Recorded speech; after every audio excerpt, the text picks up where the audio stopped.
Good afternoon. I'm Norman Tripp, Chairman Emeritus of the law firm of Tripp, Scott, Fort Lauderdale, Florida. And I'm privileged today to have with me two of the leaders in higher education in Broward County and in South Florida. M.J. Saunders, who is president of Florida Atlantic University, and David Armstrong, who is president of Broward College, formerly known as Broward Community College. So, MJ, tell me a little bit about FAU, what's going on, and what's good for the people in Broward County.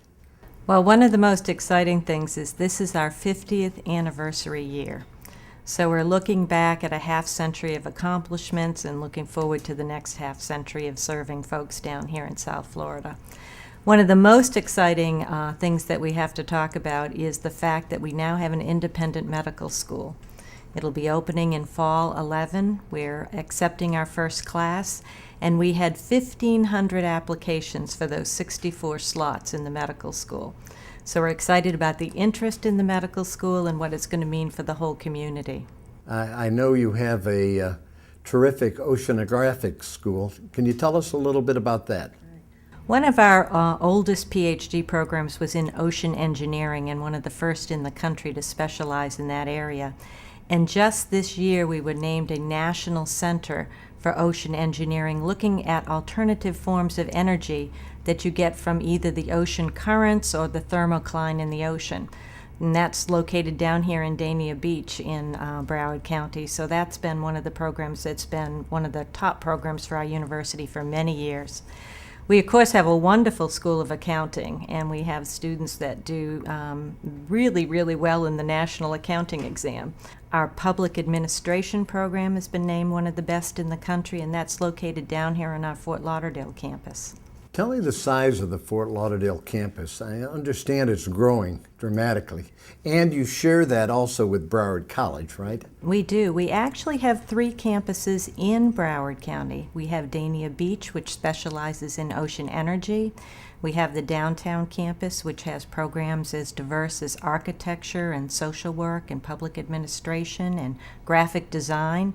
And we have a very, very large branch campus in Davie. And that's the largest branch campus of any of the universities in the Florida system. Something important is going to happen in October. I think you're going to have a football field. Could you tell us a little bit about that? Well, we're really excited about that. We are building an on-campus stadium for our football team and for our community. It's going to have 30,000 seats, and I encourage you and everybody in the community to buy tickets and come share in that experience. Our football team, under the legendary Coach Snellenberger, was the earliest team to go from starting a team to winning a bowl game.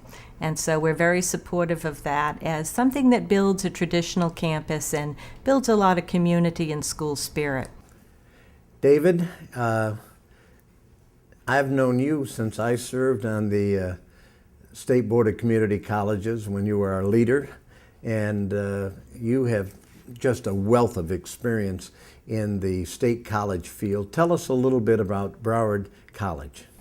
Well, Norman, thank you first of all for inviting both of us here, but I wouldn't be in Broward County and in Broward College and probably had the opportunities if it weren't for great people like you. And so your service to the state, both previously on the State Board of Community Colleges, on the FAU Board of Trustees, and now on the Board of Governors is a great thing for us, and we appreciate your leadership in higher education. And you've always been a strong supporter of 2+2 partnerships, and so I'm thrilled to have my new partner, Frank Brogan, of course, our chancellor now for our universities, was a great partner both at the state level and here locally, and now MJ is continuing that tradition, and we're looking forward to a lot of good and important things that maybe we can talk about to even strengthen our partnership more. Tell me a little bit about what the 2+2 means. And you've expanded that, I think. We continue to. So the rich tradition that Floridians sometimes take for granted is this 2+2 system where students can begin at one of our 28 community or state colleges, some are calling themselves now, and take the same curriculum with wonderful faculty members, and in our case, unlike so many other places in the state, literally stay on the same campus here in Davie or downtown Fort Lauderdale and take courses with FAU to complete their bachelor's degrees. The courses transfer, the faculty communicate with each other, they work together on the curriculum. Student support services make sure that transitions with issues like financial aid and those sorts of things are taken care of. So it provides an efficient way for students to stay locally here in Broward County, get a great education both at Broward College and then on to FAU. And truly, we're not just singing our praises here of our institutions. Many people set this up for years, and the partnership between these two institutions is richer than any that you will find in a deep and wide way between our two institutions.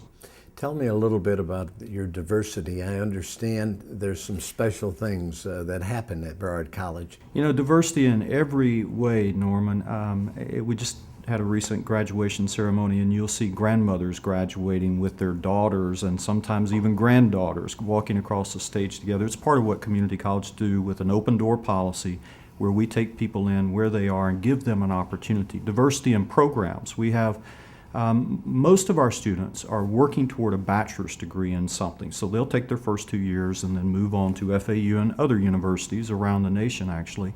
But we also have over 150 different career and technical programs. So, for example, we have one of the largest police training programs working with the Broward Sheriff's Department with a police academy that is world class. We train 80% of the allied health workers and nurses in this community, the third largest nursing program in the community. So program diversity. And then ethnic and nationality diversity represents the richness that we have in Broward County with 1.8 million people that, in our case, about a third of whom are of Hispanic descent now, about a third of whom are Afro-American. But they represent over 150 different nations of origin. And so you can walk on our campuses and hear virtually any language being spoken. And that provides a great, rich cultural diversity that we enjoy on our campuses. I know there's a change taking place in the state of Florida in that the community colleges are now, as we've talked about, renaming themselves state colleges. And I think they're stepping forward in coming into some new areas that are probably better served by the state colleges and will ease some of the burden on the universities. Could you talk to me a little bit about that change and how you see that taking place? We started at Broward College. Let me first say that I think about 20 of our 28 colleges now are offering at least one bachelor's degree program. Almost all of them are in some kind of train people to go to a job that hopefully is open in our economy today. There's not as many open today as there were in the past, but in areas like nursing and allied health and teacher education and et cetera. So 3 years ago, we began our first program in teacher education, but focused specifically on the most critical needs in math and science at the secondary and middle grades, and then special education. And we had our first graduating class of that group this past year. It also represents the age and ethnic diversity of our community, so that helps out a lot. We do not want to duplicate programs that where there are not jobs down the road with our great partners like FAU and other universities. We want to work in partnership with them. We have such a large base in our lower division, though. What we found is, even though we have started some limited number of bachelor's degree programs, our transfers to FAU have continued to increase. And we like that because we want to keep them local and we want to keep them here supporting our local economy and our industry. MJ, tell me, since you've been here for a year now, because you came as provost from Cleveland State University, where I happened to go to law school, and before that you were part of the faculty at the University of South Florida. Can you give me a little idea of what changes you see taking place right now at FAU that maybe you didn't imagine were going to be there when you took the job? Well, one of the things that did attract me back to Florida was the strong articulation agreements with the community colleges, now state colleges. It really is a very, very effective way of making college affordable to an awful lot of people. The fact that Florida Atlantic University has strong agreements with 3 of our state colleges in the area, Broward College, Indian River, and Palm Beach State College. It means that we're serving a very, very long stretch of the South Florida coastline for students.